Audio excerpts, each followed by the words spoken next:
পীরের বাণীটাই হলো নিজেদের মধ্যে সমঝোতা, অতীতকে পেছনে রেখে সামনের দিকে এগিয়ে যাওয়া। সমাজে এরকম যে একটা দিন আমরা স্থির করতে পেরেছি, আমাদের ধর্ম আমাদেরকে দিয়েছে,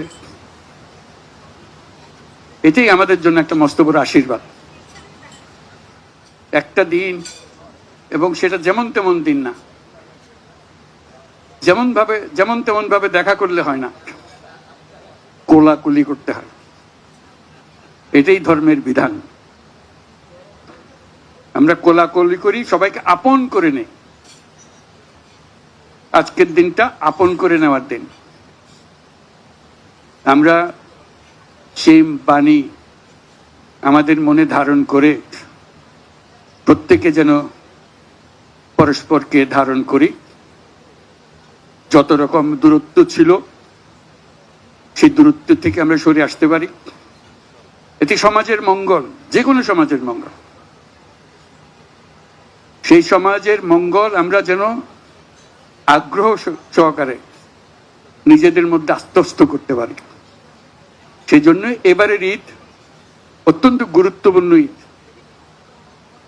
যাতে আমরা পরস্পরের কাছে আসি, পরস্পরের দূরত্ব থেকে আমরা সরে আসতে পারি, জাতিকে সমাজকে ঐক্যবদ্ধ করতে পারি। কারণ এই ঐক্যবদ্ধ হওয়াটা আমাদের জন্য, এই সময়ের জন্য বিশেষভাবে জরুরি।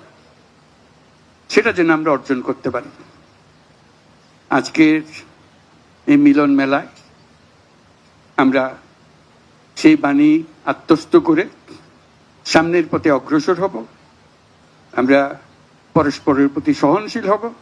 শুধু সহনশীল নয়, তার চাইতেও বেশি আমরা পরস্পরের সাথে বন্ধুত্বপূর্ণ সম্পর্ক স্থাপন করব। এর মাধ্যমেই সমাজে শান্তি আসে। বাংলাদেশে শান্তি অত্যন্ত জরুরি।